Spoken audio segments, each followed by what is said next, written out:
Peace, everyone. I'm Tanisha, the host of Self Love Sanctuary, where I empower women to rise above burnout with self love and play. If you are into self discovery, self love, wellness, having fun, and mental health, then this is the podcast for you.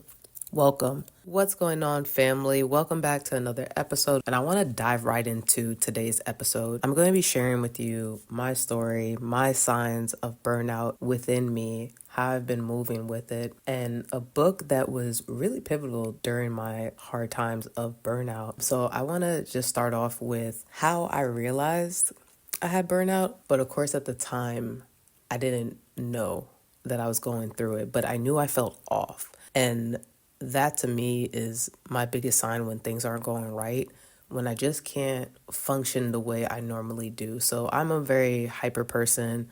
I usually have a lot of energy. I'm pretty optimistic when it comes to most things.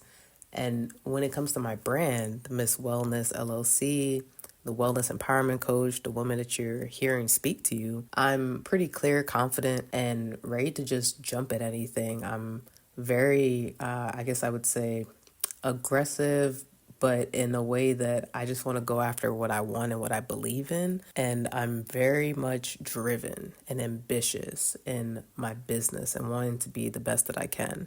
Of course, part of that comes from being a previous athlete, being a high overachiever. And then there's also this side that I have grown this business to something that I really love and enjoy. And it's my story. It's based off of things that have occurred in my life, also things that have occurred in my family's life. If you've listened to the first episode as to why I speak about burnout, a lot of it is due to me in the workplace stress.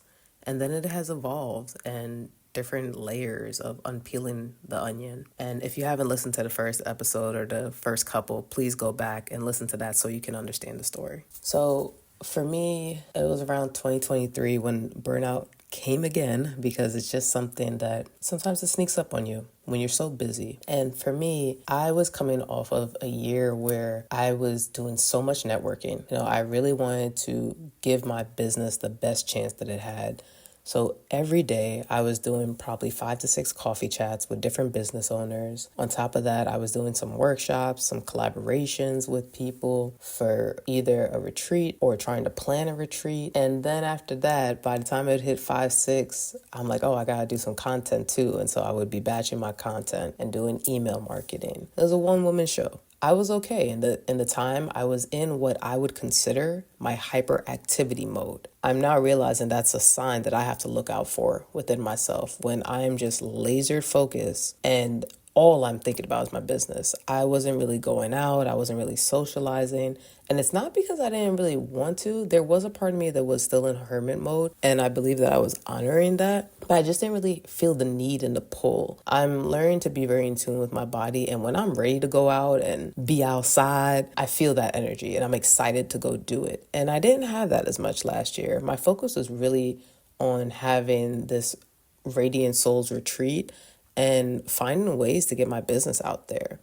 And so that's where the ambition comes from. But when all you're focused on is that one goal, yes, it can be seen as a really good thing because you're super focused, but also you do have to make time for just sitting on the couch and doing nothing. There was definitely some times where I would shame myself for doing that. So that's step one for me, my sign, hyperactivity. The next is emotionally unstable, pretty much. Like my emotions were going up and down. And this happened after the retreat that I had in September with a good friend of mine. We hosted it here in Georgia. It was amazing. Had a good amount of people come out and just share with them, how to empower themselves and doing some dancing movement. It was a really great time. And I think when that retreat finished, it was kind of like, well, what's next? What else am I going to be doing? And I knew I was getting prepared for another retreat with somebody else, but I was just in such a hyperactive mode that I was coming down, I believe, off of this high. And I was like, well, now I got to be extra busy. I got to stay busy. It's like, sis, no, you don't. Like, you can sit down and relax. And, my solar return is September 15th. It was nice. I went to New Orleans, so we had a retreat. And then, towards the end of September, I'm like, well, what's going to happen now? And I met with someone who is a business coach, helps people gain grants and different things. And we were talking about my business. And she suggested to me, she's like, I think you should take a break for like 2-3 months from your business. And I was appalled, y'all. I was like, what? No way. This is all I do. My business, 100%. I don't have a 9 to 5. How am I going to make money? That's the first thing that my brain went to. It's like, I don't have that luxury to do that. And I didn't get it in the moment, but I get it now, and I've processed this. I was so defensive about my business, about what I'm doing, that I couldn't see that I was actually hurting myself in my business. I remember I didn't yell at her, but I definitely was very stern, and I wasn't as nice and laid back as I normally am in that conversation. And I realized that once we got off the call, I was like, oh my gosh, like, this is not me. Again, if you've heard episode 1, you've heard before how I have lashed out at a client back then when I was working in a 9 to 5 space as a social worker.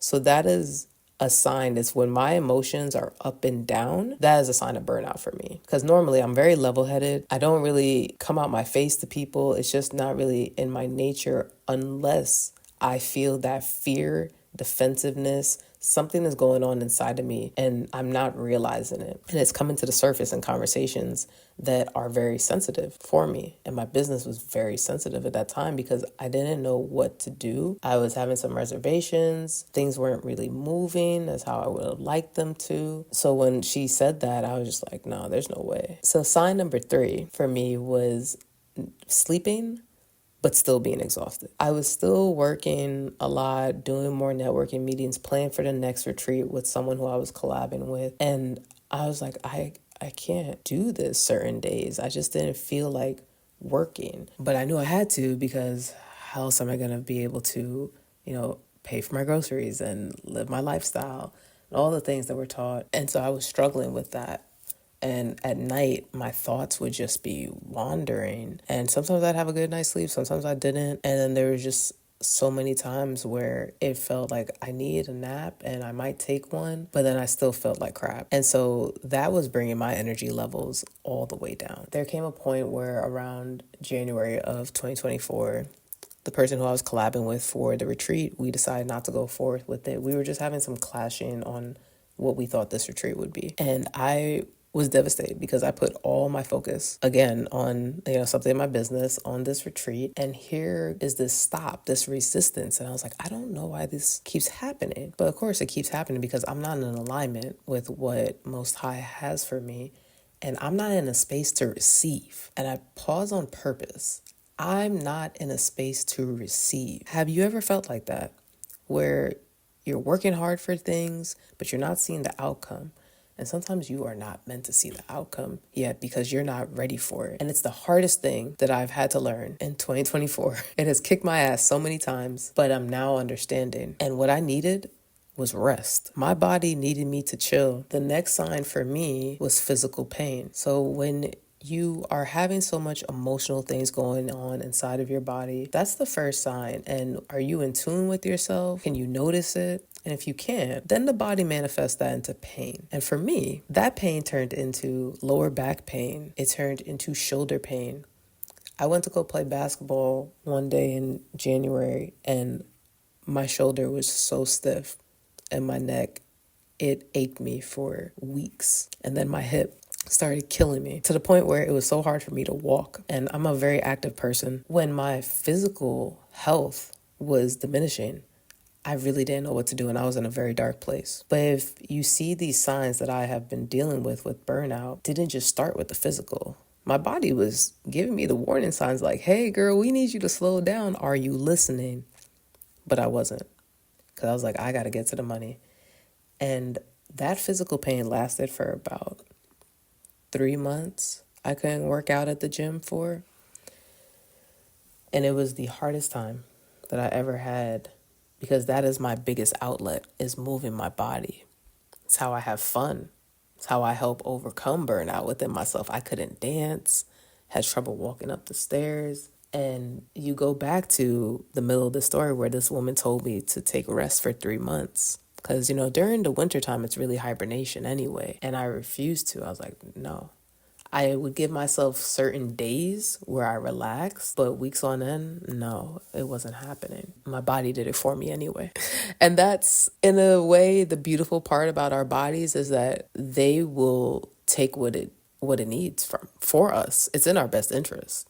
But our head keeps stopping us. And during the winter time, I ended up reading this book called Outwitting the Devil by Napoleon Hill.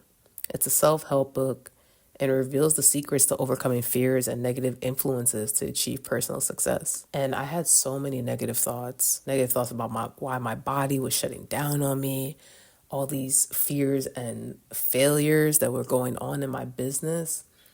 And I literally felt like a failure. I was like, I don't know what I can do to be better. And I want to read to you all this excerpt from Outwitting the Devil that really was very keen to my experience, and I resonate with it so much. So from the book, it says, "My experience has taught me that a man is never quite so near success as when that which he calls failure has overtaken him.